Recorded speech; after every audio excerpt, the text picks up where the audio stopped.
नमस्कार, सी न्यूज़ भारत पर आपका स्वागत है। मैं हूं अखिलेश पांडे। वक्त हो चुका है न्यूज़ आर का।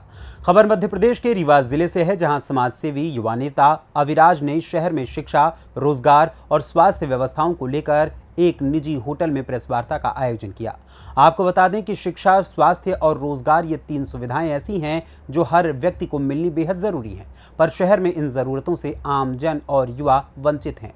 स्वास्थ्य व्यवस्था के नाम पर सबसे बड़े अस्पतालों की हालत ये है कि यहाँ पर रोज कोई ना कोई ऐसी अव्यवस्था नजर आती है जिससे लोग परेशान रहते हैं। मरीज उपचार के लिए यहाँ भटक रहे हैं। जगह जगह गंदगी का अंबार लगा है। आए दिन कोई ना कोई घटना होती रहती है। मरीजों की लंबी लंबी कतारें लगी हुई हैं। गंभीर व्यक्ति हो या फिर बुजुर्ग व्यक्ति, हर कोई घंटों काउंटर की लाइन में खड़े होकर अपनी बारी के आने का इंतजार करता है और उसके बाद शाम हो जाती है, फिर काउंटर बंद हो जाते हैं, जिससे दूर दराज से आए मरीज मजबूर होकर वापस लौट जाते हैं। ऐसे में काउंटर की संख्या बढ़ाने की बेहद आवश्यकता है। वहीं इस अवसर पर समाज सेवी युवा नेता अविराज, अभिषेक सिंह गंगवार सहित अनेक लोग मौजूद रहे। सबसे पहले तो चाहे हम हों, आप हों, चाहे आम जनता हो, जब शुरुआत होती है, जब अपना हम जनप्रतिनिधि चुनते हैं, तो हमेशा मन में ये अपेक्षाएं होती हैं कि वो हमारी मूलभूत सुविधाओं का ध्यान रखेंगे और हमारी जो आवश्यकता है, हमारी जो ज़रूरतें हैं, उनको पूरा करने की कोशिश करेंगे। आज वर्तमान समय में शहर की अगर हम बात करें तो शिक्षा, स्वास्थ्य, रोजगार एक ऐसी मूलभूत सभी की ज़रूरतें हैं जो मैं समझता हूँ हर व्यक्ति की आवश्यकता है। हर व्यक्ति को ये चीज़ें ज़रूरत होती चाहिए और मिलनी चाहिए। शिक्षा के क्षेत्र में, स्वास्थ्य के क्षेत्र में और रोज़गार के क्षेत्र में हम लगातार अपने टीम के माध्यम से, संगठन के माध्यम से कार्य कर रहे हैं। आज यहाँ उपस्थित होने का, आप सबके बीच बात रखने का भी मुख्य उद्देश्य यही है कि स्वास्थ्य के क्षेत्र में अगर आप रीवा ज़िले की बात करें तो हम सबसे बड़े अस्पताल की अगर बात करते हैं तो अब अस्पताल की बात मुझे लगता है कि करने की आवश्यकता नहीं है, बताने की आवश्यकता नहीं है। आप जाके स्वयं देख सकते हैं कि वहाँ पे क्या व्यवस्थाएं हैं। गंदगी का अंबार लगा हुआ है। बुजुर्ग व्यक्ति हो, गंभीर समस्या से पीड़ित व्यक्ति हो, लंबी लंबी कतार में, लाइन में लगा हुआ है। जब तक काउंटर में नंबर आता है तब तक एक बड़ी घटना घटित हो चुकी होती है। तो आज वो जो व्यवस्थाएं हैं, उस व्यवस्थाओं को सुधारने की आवश्यकता है। शिक्षा की बात करें तो शिक्षा के तौर पे हम और हमारे साथ कई ऐसे सामाजिक संगठन हैं जो आए दिन रीवा में एक पुनः कन्या महाविद्यालय की मांग कर रहे हैं, क्योंकि सबसे बड़ी अगर समस्याएं होती हैं तो हमारी बहनों की होती है। वो प्रवेश के लिए, स्नातक की उपाधि प्राप्त करने के लिए, प्रवेश के लिए वंचित रह जाती हैं। बड़ा ही संघर्ष करना पड़ता है उनको कि उनको किसी न किसी प्रकार से महाविद्यालय में प्रवेश मिले। अगर प्रवेश नहीं मिलता तो उनका भविष्य कैसे बनेगा। आज अगर रोज़गार की बात करें तो मैं समझता हूं कि रीवा में मनोरंजन के क्षेत्र में कई ऐसी चीज़ें खुल रही हैं, लेकिन मनोरंजन का क्षेत्र तब यूथ के लिए सार्थक हो सकेगा जब युवाओं को एक अच्छा रोज़गार मिल सके। निश्चित रूप से गरीब व्यक्ति हो, जो व्यक्ति अपनी जीविका चलाने में सक्षम नहीं है, जो संघर्ष कर रहा है अपने परिवार का पेट पालने के लिए, वो सबसे पहले ये सोचता है कि हमारा परिवार सबसे पहले सुखी हो सके, परिवार को किसी प्रकार की कमी ना हो, उसके बाद से मनोरंजन का क्षेत्र वो देखते हैं। आज ये स्थिति बन चुकी है कि यूथ परेशान है, युवा परेशान है रोज़गार के लिए। बेरोज़गारी का आलम आप सभी देख रहे हैं। तो आज इन सभी मुद्दों को लेकर हमारी ये बातें सरकार तक पहुँचें, इस विषय को लेकर यह सब हम लोग पत्रकार वार्ता के आयोजित। हमारे बीच में पूर्व पार्षद आदरणीय सुहन सिंह जी हैं, फाउंडेशन के अध्यक्ष, जो हाल ही में अभी राज्यसभा सांसद प्रतिनिधि भी नियुक्त हुए, मनोनीत हुए हैं। अभिषेक सिंह गहरवार जी हैं, अतुल जी हैं। तो मैं आदरणीय अभिषेक सिंह गहरवार जी से चाहूँगा कि आपकी बात सर्वप्रथम सभी को नमस्कार। आज इस प्रेस वार्ता का आयोजन, जैसा भैया ने बताया कि शिक्षा, रोजगार और भी बहुत सारे मुद्दे हैं। मैं बात करना चाहूँगा जो सबसे बड़ा मुद्दा इस समय, जिस पे हम पूर्व में भी आपसे चर्चा कर चुके हैं, लगातार उसको आंदोलन के माध्यम से, रैलियों के माध्यम से उन मुद्दों को हम लेकर सरकार हो या प्रशासन हो उनके समक्ष जा चुके हैं। वो मुद्दा है एरा प्रथा। गौ वंश की जो आज दुर्दशा है वो आप किसी से छुपी नहीं है। अभी हाल ही में नया ज़िला मऊगंज बना है, लेकिन नया ज़िला बनते ही वहाँ के आदरणीय कलेक्टर साहब ने एक ऐसा आदेश जारी किया है जो अत्यंत सराहनीय है। और रीवा ज़िला जो कि संभाग भी है, लेकिन रीवा ज़िला में वो आदेश का कोई असर ही नहीं दिख रहा है। हमने बहुत बार सरकार को चेताया भी है कि हम आगे भी एक आंदोलन करेंगे, लेकिन सरकार उस पर ध्यान नहीं दे रही है। तो मैं रीवा के प्रशासन व जनप्रतिनिधियों से चाहूँगा कि मऊगंज की पहल पर मऊगंज की तरह ही यहाँ के कलेक्टर महोदय को भी इस तरह के आदेश पारित किया जाए तथा जो भी गौ संरक्षण में उचित कार्रवाई है, जो भी उनके मालिक हैं जो उनको छोड़ रहे हैं रोडों पर, उनके ऊपर दंडात्मक कार्रवाई की जाए। तो आदरणीय, और साथ में जो एक अपराध रीवा में अपराधियों की संख्या भी काफ़ी ज़्यादा बढ़ती जा रही है। अभी हाल ही में परसों नरसों एक चैन स्नैचिंग की घटना मेरे आंखों के सामने चुंगी नाका में मेरी आंखों के सामने हो गई, और देखते देखते पुलिस वाले लगभग 15 से 20 मिनट बाद पहुंच रहे हैं। तो अपराधियों का मनोबल रीवा में काफ़ी बढ़ा हुआ है। लगातार डकैती हो या राहजनी हो, इस तरह की घटनाएं हो रही हैं, जिससे आम जन काफ़ी प्रभावित हो रहा है। तो हम प्रशासन से यही चाहेंगे कि जितने भी मुद्दे हैं इनको संवेदनशीलता से लिए जाएं और साथ में इनका निराकरण भी किया जाए। सिर्फ इन पे बातें न की जाएं, इनका निराकरण भी किया जाए। और मुद्दों के लिए मैं चाहूँगा आदरणीय सोहन सिंह जी से कि वो अपनी बातें रखें। आदरणीय पत्रकार बंधु, नमस्कार।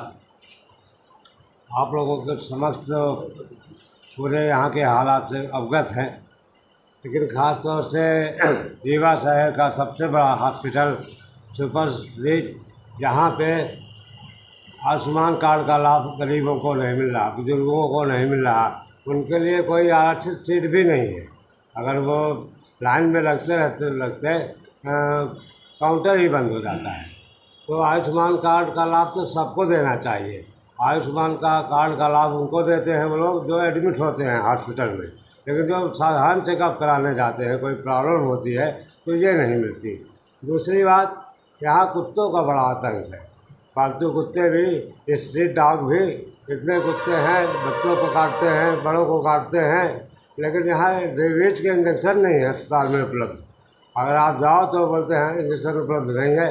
तो बहुत सारे लोग तो अपनी बात पहुँचा नहीं पाते, क्योंकि इसके लिए कोई रिपोर्ट थाना कोतवाली है नहीं।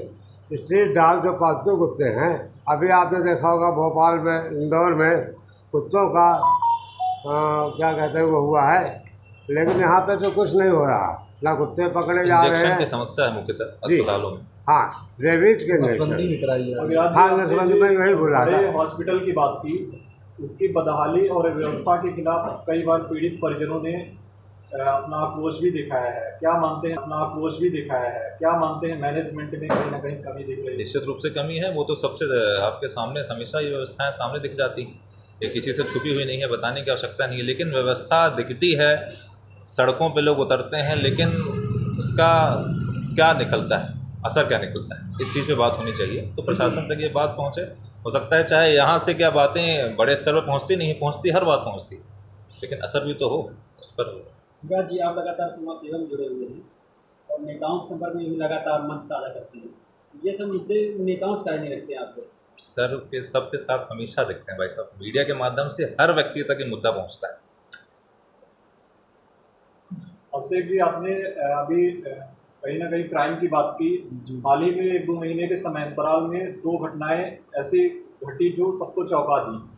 पहली घटना सिविल लाइन थाने के अंदर गोलीकांड, और दूसरी कलेक्ट्रेट के सामने जो गोलीकांड हुआ। क्या मानते हैं कि पुलिस यहाँ पटाखों की तरह गोलियां चला रहे हैं? आपने अभी ये चीज़ देखी होगी कि एक हमारे व्यापारी भाई बाहर से आते हैं, सतना से आते हैं, जयस्तंभ चौक के आसपास कहीं की ऐसी घटना है कि जो उनके आँख में मिर्च का पाउडर डाल के उनके साथ लूट होती है।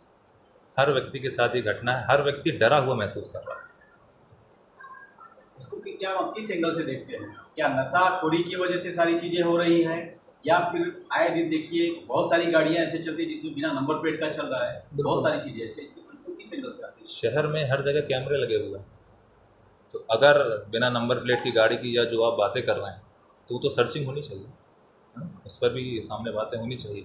और उसके बाद नशेखोरी की निश्चित रूप से नशा एक बहुत बड़ी समस्या है, और उसको घटाने के लिए प्रशासन क्या कदम उठाते हैं इस पर उनके तो हमको काम करने की आवश्यकता है।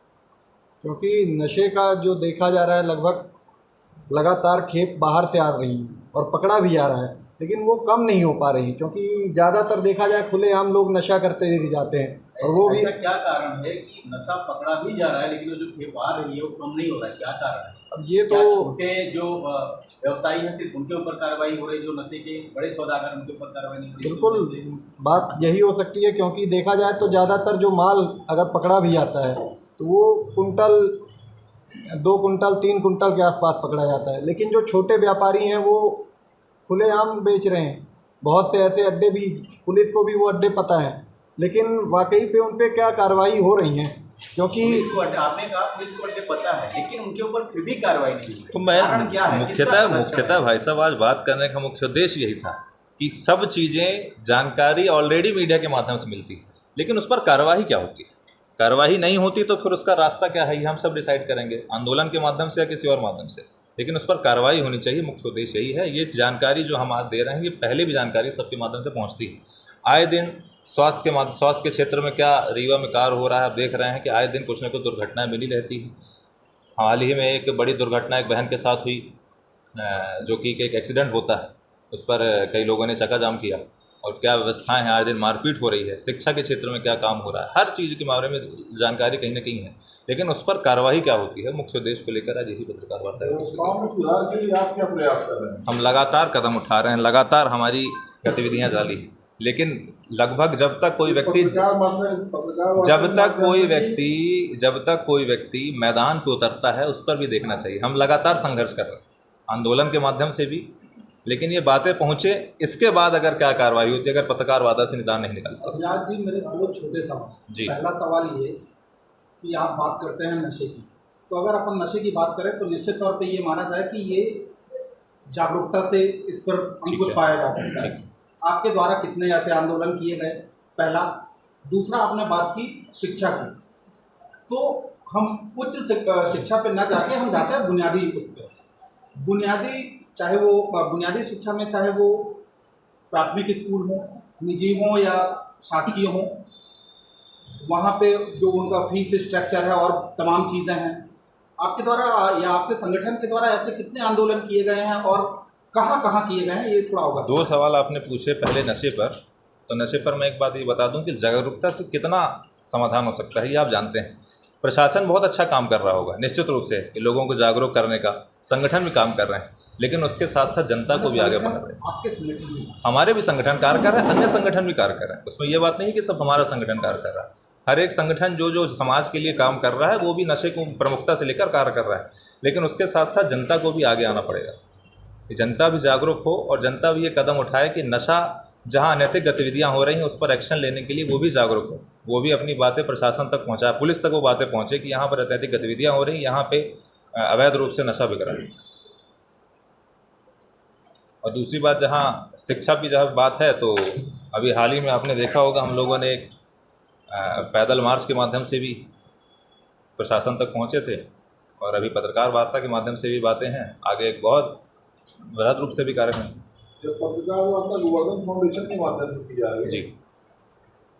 रीवा मध्य प्रदेश से सीनियर संवाददाता अर्जुन तिवारी की रिपोर्ट। फिलहाल इस खबर में बस इतना ही। देश दुनिया की तमाम खबरों के लिए देखते रहें सी न्यूज़ भारत। हर खबर आपके साथ, आपके हाथ।